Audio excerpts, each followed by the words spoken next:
But I tell you, there are some times in life where you fall down and you feel like you don't have the strength to get back up. There comes a time when the blankness of future is so extreme, it is such a black wall of nothingness, not even of bad things. It's not like there's a cave full of monsters that you're afraid of entering the future. It is just nothingness.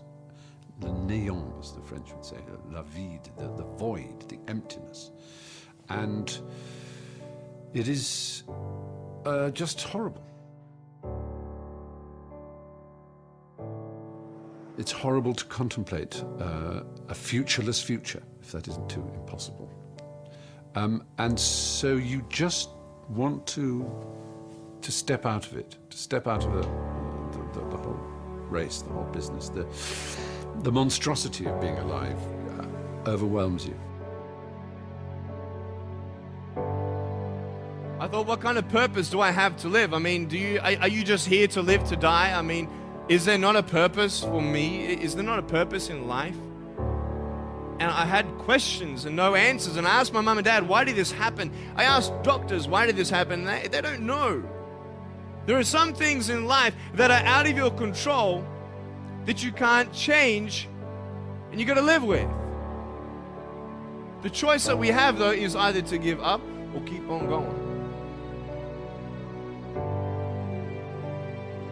The very first thing I want to offer you is empathy. I understand that the feeling is real. This idea that you want to just do an end, put an end to the entire game of life. So, beyond my empathy and my care for you, my heart going out to you, I want to offer you this, that there's a law. There's a law in nature, which is that of seasons, right? So, in the wintertime, it's cold, right? It's freezing fucking cold in the wintertime, especially if you live in, like, the north. And it could be so cold that you're miserable.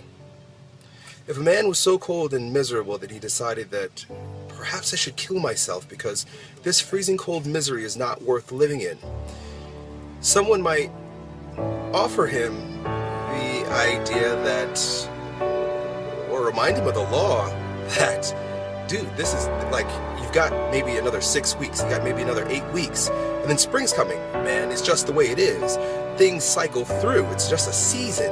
Right now, I understand it's freezing fucking cold and you feel horrible and you feel pretty bad about the situation, but hang in there.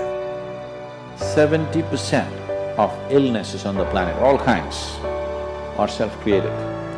You are able to generate substantial amount of intense emotions and thoughts, but in the wrong direction. You are generating thoughts and emotion which work against you, not for you. You think it's your right to throw tantrums. You think it's your right to get angry with people. You think it's your privilege to be depressed so that you'll get attention from somebody. You keep playing this, one day you will not be able to turn back.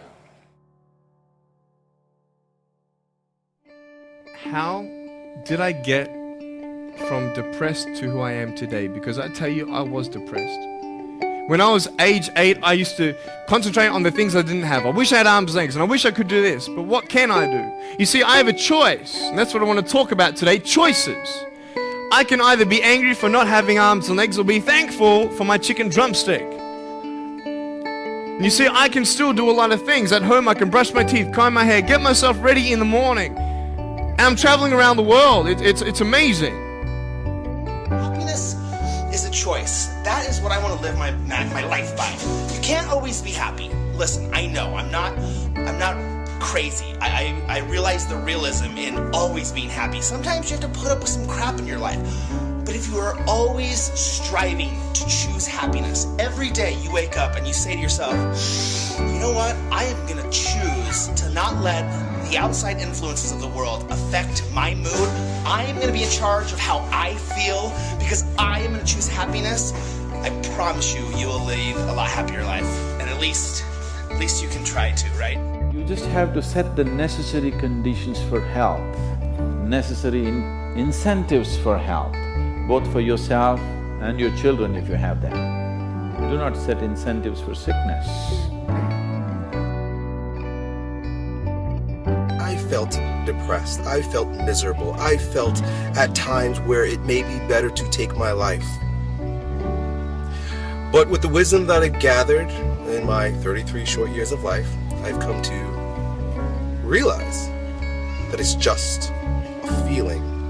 And in the same way that feeling cold is diminished, the misery of feeling cold is diminished by the insight that spring will come, is the same feeling that you should acknowledge, the same law that you should acknowledge, that no matter how miserable things are right now, it is just a season. It's going to pass. The thing that keeps one living is a sense of future, that there will be a tomorrow, and tomorrow I've got to do this, and then the day after I've got to do that.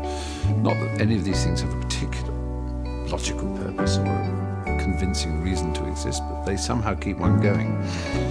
In the words of Dorothy Parker, a great wit and writer and poet, you might as well live.